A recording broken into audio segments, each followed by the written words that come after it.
What's going on, YouTube family? Today we're going to be talking about how Carvana is changing the game. Now, I've been critical of Carvana for the last few years. The way they operated business and some of the things they do, I didn't agree with, and basically it brought them to almost the brink of bankruptcy.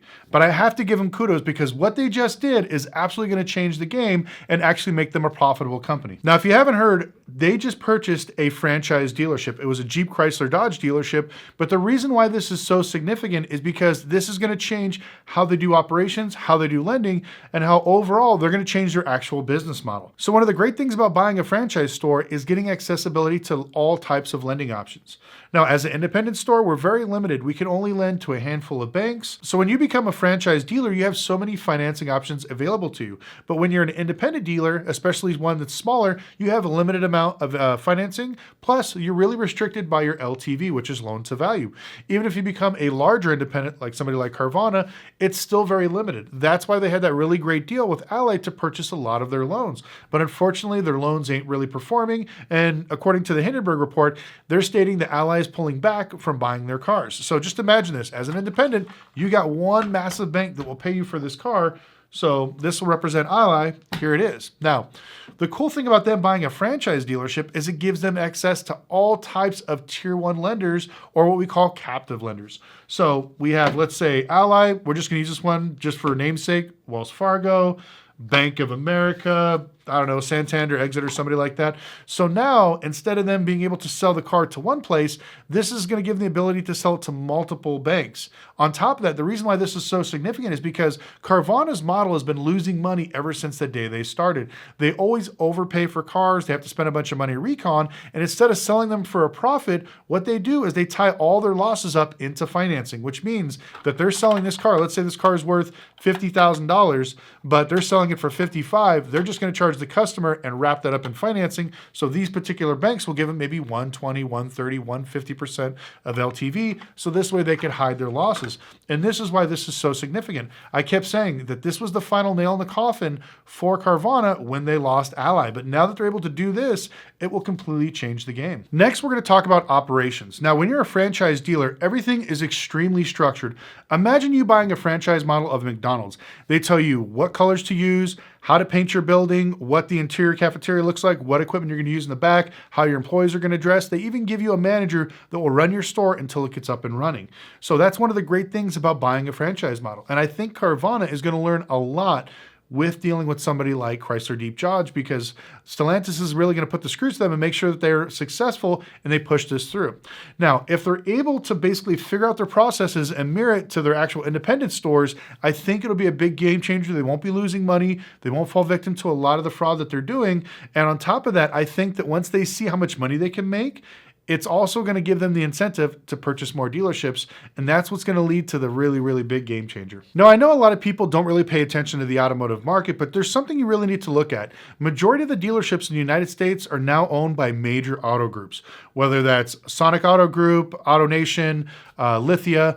All these companies are out here buying every single mom and pop's dealerships. So back in the day, if you would go to, let's say, a small town in the Midwest, more than likely it would be like Bob's Chevrolet. But now Bob's has been bought out by one of these auto groups. Now, the reason why those is significant is because I've seen a lot of these groups, once they build a system, they literally run it cookie cutter and they can take over massive stores with less people and push their more cars through, and they can become more profitable. Now, the reason why this is so tempting for Carvana is if they can make this single dealership in Arizona work, I believe that they have the money and the capability to push out even more cars. And so if they're out there competing with other dealer groups like AutoNation, Sonic Auto Group to purchase other dealerships, I believe that Carvana will overpay just because they want to push out all their old cars that are overpriced and get them out there. Now remember, Carvana owns a lot of things. They have their actual dealership. The father owns Drive Time. They have their own financing, which is Bridgecrest. And then they actually own Odessa Auto Auction.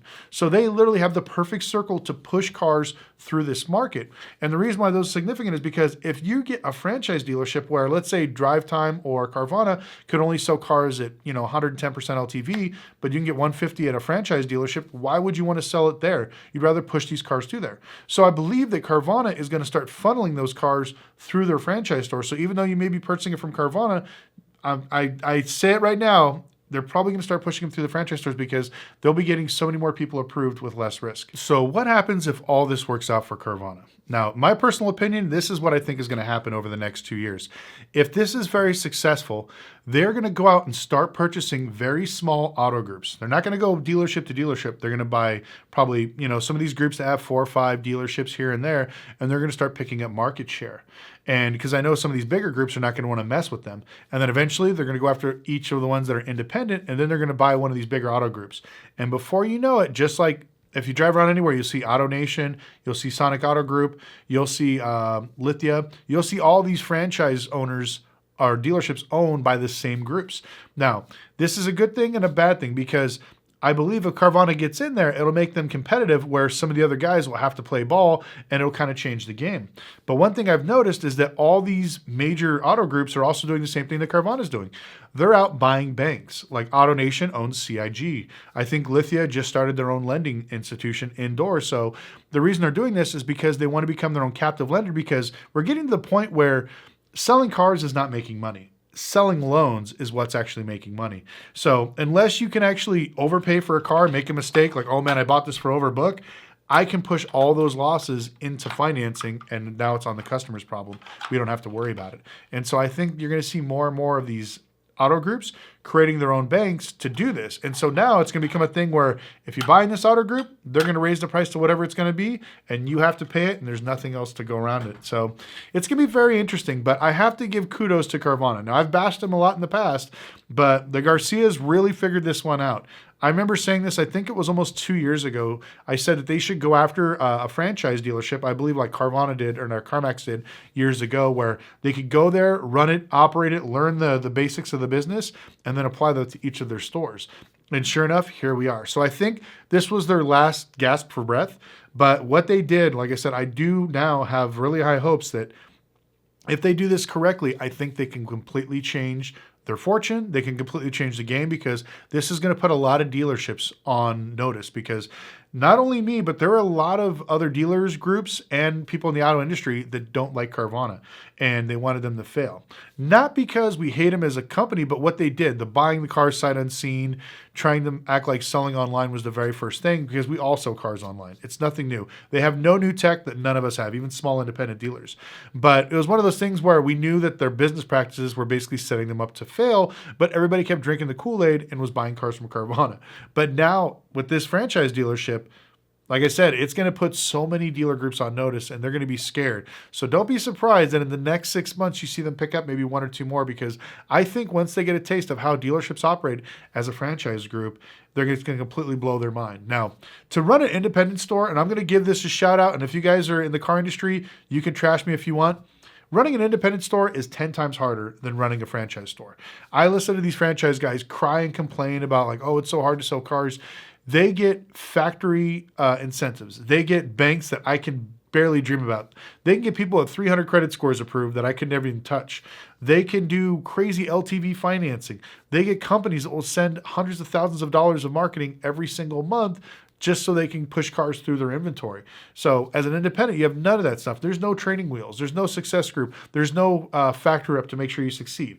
It's just nothing. It's just all you against the world. So when I see these factory guys or these franchise guys complaining, I'm laughing like, dude, you have so many training wheels on your bike, you can't fail even if you wanted to. So wait till somebody like Carvana gets in, or that's why I see a lot of these really smaller, successful auto groups that are kind of picking up speed. They're all ran by independent dealers. So it's fairly interesting to see how this is going to play out. But anyways, I'd love to know your opinions in the comment section below. What do you think of Carvana actually buying a franchise store? And do you think that maybe copying this operation will lead to them actually turning it around and actually becoming profitable? So anyways, I'd love to thank you guys so much for watching, and we'll see you next video.